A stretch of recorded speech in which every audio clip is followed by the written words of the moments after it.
Iba rin talaga ang presence si Jake Cuenca na kapag napapasama siya sa isang proyekto, parang palaging may gulo o nangangamoy away talaga. Ang intense na nga ng mga kaganapan sa FPJ Batang Quiapo dahil sa mga karakter ni Coco Martin, Makoy De Leon at Jake.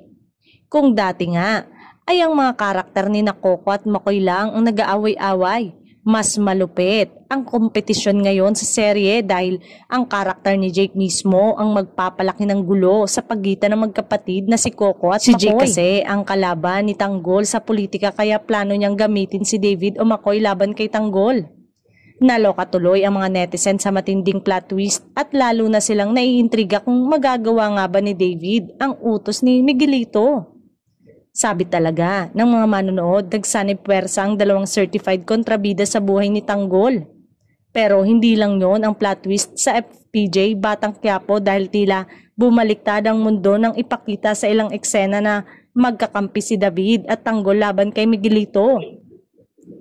Say ng netizen, mukhang nalalapit na nga daw ang pamamaalam ng aktor dahil bumabait na ang karakter nito.